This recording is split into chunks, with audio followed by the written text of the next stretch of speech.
Hallsguide News, and we're back today to talk about treasure hunts and super treasure hunts. We had a question from a user, Tom's Test Kitchen on YouTube, and he asked, are there any visual packaging clues to determine what a treasure hunt is? So we're going to look at the history of treasure hunts and where they started and kind of how they've progressed over the years and evolved and gotten to where they are today. So we'll look at some examples. I have some pictures of some older ones, and I even have some in hand of some newer ones as we go through those. So the first that we want to look at is the year 1995, and this is when Mattel first decided to do treasure hunts. So basically a treasure hunt is a chase car that has been put into the regular cases of their Hot Wheels releases. So in 1995 they started with the treasure hunt series, and they put 12 of them out that first year, so one each month, and they limited them to 10,000 pieces each. And on the package it actually had a little green bar up at the top that says the production was limited to 10,000. And when they first started them, they put real rider wheels on them, which hadn't been used in quite a few years, and it was not used on any of the other mainline releases at that time. So the real rider wheels were one of the distinguishing features of it, and it was exclusive to the treasure hunt series in the mainlines at that time. So the first one that we're going to look at is number 355. This is the 67 Camaro from that first release. It came out in white, and of course it has the real rider tires there. And this is probably the holy grail of all treasure hunts. This is the one that everybody wants. This one is also the most valuable treasure hunt to date. This one's worth about $500, and it's very hard to find on the secondary market. There's such a high demand for it. In 1996, they continued the treasure hunt line, and this time they increased the production to 25,000, and they put it on the cards again. And it was listed on the card how many they released that year. So they more than doubled the number of treasure hunts, so they became more common at that time, but they still had the real rider wheels and tires on them, and they were very sought after. So the one we're going to look at from the 1996 series is this is number 434, and this is the 57 Chevy. It's got a metal flake purple paint job on it, and it's got real rider tires as well. So those are the rubber tires, the real rider tires are, and usually they have their rims. They kind of call them deep dish rims, but they definitely look different than the regular 5 spokes or any of the others that were coming out at that time. So this one is worth about $60, the 57 Chevy here. So it's one of the most popular ones from 1996. And if you can compare it to 1995, when the 67 Camaro was worth $500 or is worth $500 today, you see that the increase in the production for those has led to a decrease in the demand, and people aren't willing to pay quite as much for that one. In 1997, they changed things up again slightly, well actually more than slightly. This time they took away the real rider wheels, which was a big disappointment, and they also took the production numbers off, so they didn't publish that anymore. Nobody knew how rare they were, and with the real rider wheels gone, it kind of felt like they had been cheapened a little bit. So here's an example of one of those. This is the 56 Flash Sider. This is number 578. Still, it's a rare car compared to the other ones released at that time, so this one will command about $25 on the secondary market. So they continued the same trend up until the year 2000. In the year 2000, they brought the real riders back. So for those 3 years right there, 97, 98, 99, the real rider wheels disappeared, and kind of felt like we'd been cheated a little bit out of our treasure hunts that we've been used to. But in 2000 they came back, and there was much rejoicing. So the one we're going to look at for 2000, you see the real rider wheels on this. This is the 2000 number 50. That's also the year that they changed the numbering. They dropped just the continuous collector numbers that they had been doing since 1989, and they started numbering it by the year. So each year they started over. So this is 2000 number 50, and this is the toe jam. This one's got the real rider wheels on it. It's yellow in color, and it's worth about $18 on the secondary market. And then they continued that from 2000 to 2006. So this is the 2005 Roger Dodger. This one's out of the package. This is 2005. If it was in the package, it would say number 129 on it. But we've taken this one out here. In the package, this one's worth about $15. Out of the package, yeah, I'm not quite sure, but it won't be worth quite as much. If you'll notice, this one does have the real rider tires. If you look on the bottom, you can see the tread on there. So that's one of the identifying marks of a real rider tire. You're going to see the tread on there. You can notice that through the package, and that's one of the giveaways that it's a rubber tire and not a plastic one. And then you notice the deep dish rims right there. And another thing, if you can see right there on the back, there is a TH for treasure hunt. So at some point they started adding that to all of their treasure hunts, and that was another identifying mark for those. So in 2007, they changed things up again. This time there was not just treasure hunts. Now they have treasure hunts and super treasure hunts. And from 2007 to 2011, they were the same casting. So a regular treasure hunt would look like this here. This is from 2008. This is the Quambi, and this is the regular treasure hunt here. And it's going to say treasure hunt on the side with the green stripe. So at this time, the green stripe only meant treasure hunt. That was the only series that had treasure hunts on them. The regular treasure hunts did not have the real rider wheels anymore. They went back to some of the more basic wheels. This one here has PR5 wheels on it. But the super treasure hunt would have the real rider wheels, and it would have a little bit different paint job on it. It would have the Spectra Flame paint, which is going to look different than the regular paint job here.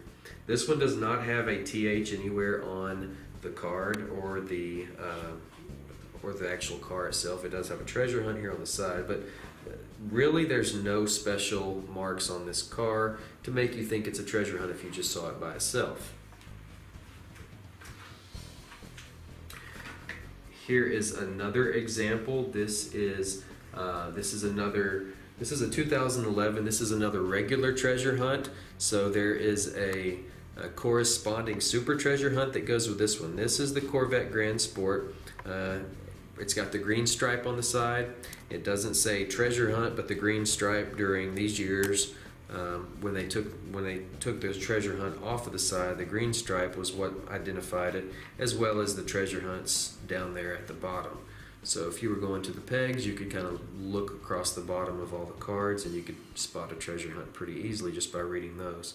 But this one has PR5 wheels. It's got the plastic tires, not the real riders. It's got, nice orange paint job there.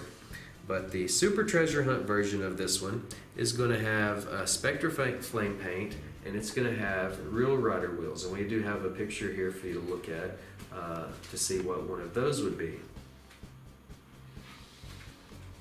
And then if you look closely here on the back, you'll notice there is a T and a H together right there, and that was another identifying mark of the treasure hunts during this time period. So in 2012, they made a slight change for the regular treasure hunts. They left the green stripe on there. For the super treasure hunts, they took the green stripe off, but they were identified by the by the Real Rider wheels and the Spectre Flame paint on them. And then in 2013 up until now, and we will see what happens in the future, they've changed things up again.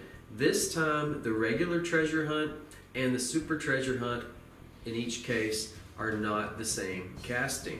So here in 2014 we have an example of the Poison Arrow. This is a regular treasure hunt, and for the most part the regular treasure hunts are identified by the circle flame logo right there. So if you get close you can see that it has a circle flame logo on it. And this Poison Arrow here also says T-Hunt on the wing. Not all of them say that. As a matter of fact, most of the regular treasure hunts don't.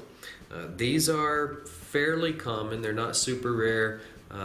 They're about 1 per case, maybe 1 per 2 cases, but they're not near as hard to find as the super treasure hunts. Also, if you will look here, another way to identify these, if you'll look on the packaging right there above the name of it, you'll see that it's got the circle flame logo there, and it tells you that this is a hard to find model and it's great for collecting. So that's the Poison Arrow. Another one from the same year, this is 2008. This is Maximum Leeway. This was one of the other regular treasure hunts. It's kind of hard to read, but if you can look really close, you can tell there is some writing back there behind it that says that this is a treasure hunt. But if you'll notice, and they're kind of tricky now, you'll notice there is the Circle Flame logo right there on the back. So that identifies this one as a treasure hunt. So the Poison Arrow that we just looked at, it's worth about $5 on the secondary market. The Maximum Leeway, this one's not quite as popular. This one's $3 to $4.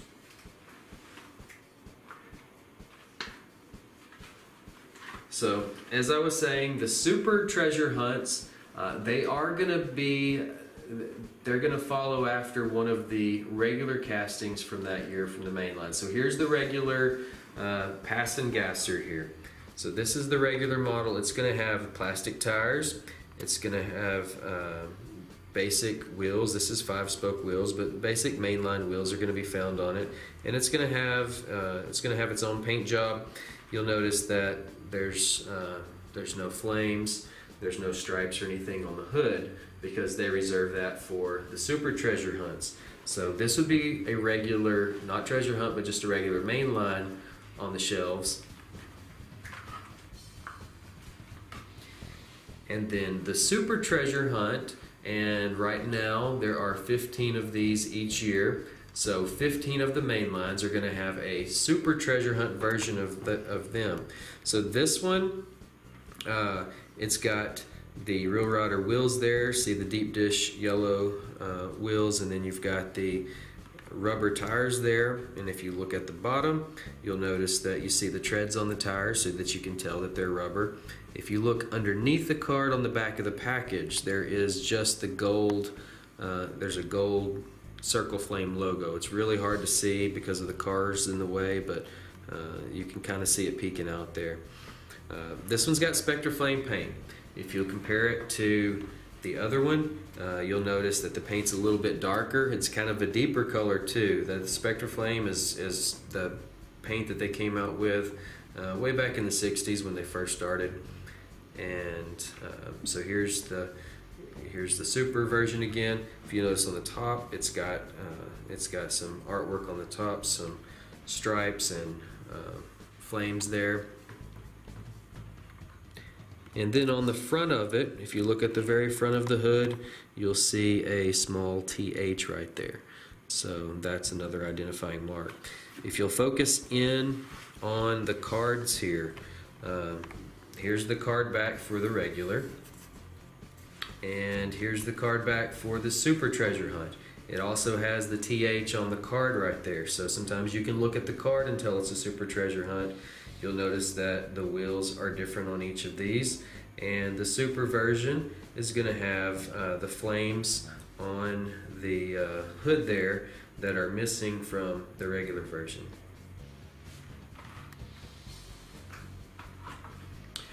The last one here, I didn't have an example of the regular, but I did find the super. This is the 69 Ford Mustang Boss 302. It's got the Spectre Flame paint on it, so this is a deeper color.